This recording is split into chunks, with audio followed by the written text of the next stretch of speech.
Students, extending the thoughts from single random variable, we will now take this to multiple random variables. This is where all the difficulties arise because it becomes a little complicated, right? Now, for starters, I am only considering x1 and x2, but this can be easily extended to multiple random variables. Now, what is the nuance here? Again, we can take the same problem to understand conceptually that what is the physical application. We can take the same problem, but instead of treating EI only as a random variable, you can treat L as a random variable, right? So now it becomes a function of EI, some constant, that constant stays, let's say it is A1 into L cube, right? So you have two random variables and it is a nonlinear function of two random variables because you are treating L as a random variable, its cubic function is also, it's a nonlinear function of random variable, and you have EI to the power minus 1, right? So you have both. So how to go about doing that? The trick is same, I mean the idea is same. We use Taylor series for multiple variables, right? The multi-variable expansion of Taylor series. So how we do that?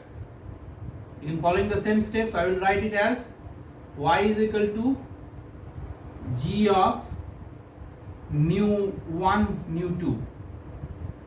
Observe the difference, plus x1 minus mu1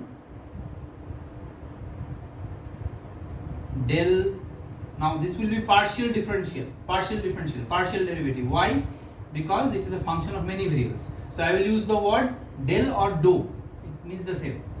Del g mu of del x1, I will put it del g mu 1, okay, plus x2 minus mu 2 into del g mu 2 del x2, right? Plus, this is where it gets interesting, half x1 minus mu1 whole square into del square g mu1 del x1 square plus half of x2 minus, very similar to the, I mean analogous to the one variable case, but then subtle differences will appear, as you can see here. So far so good, but then now multiple variables means what?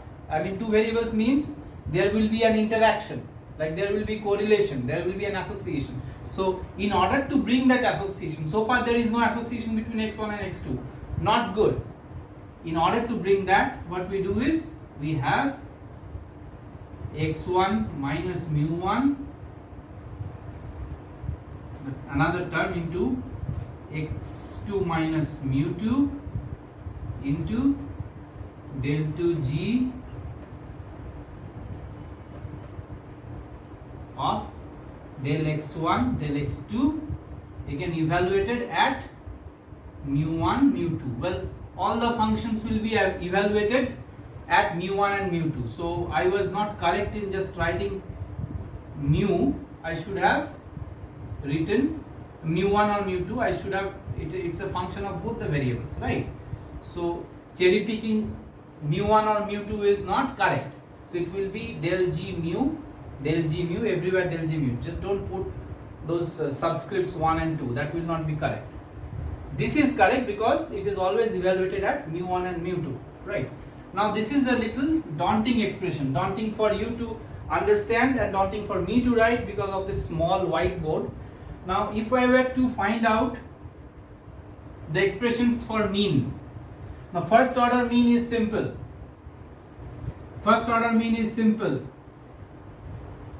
I am not bothered about first order mean. all I care is second order. Now that is the important part. Second order, for second order, analogous to the one variable case, these terms will become 0 for obvious reasons, and this becomes very important. So what does it become? It becomes y is equal to g of mu1 mu2 plus, if you apply expectation over everything, that is, I'm just showing it now, but I will erase. If you apply expectation on this entire thing, right, what happens? The first term, this gives rise to variance, this gives rise to another variance, that is sigma x1 square, and this gives rise to another variance, and E of the third term gives rise to the covariance term, if you remember. So what should I do? I will put a double summation, and that includes all. That includes all. This time it becomes, I think there has to be a 2 incorporated here. Sorry. So this becomes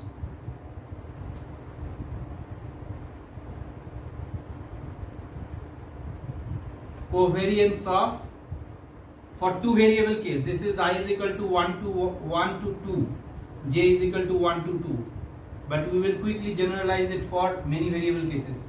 Xi xj into del square g del xi del xj, right?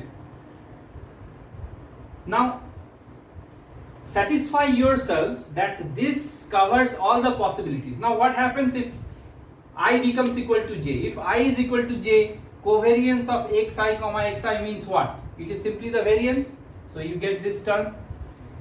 Covariance of xj comma xj means what? You get this term, which is the variance.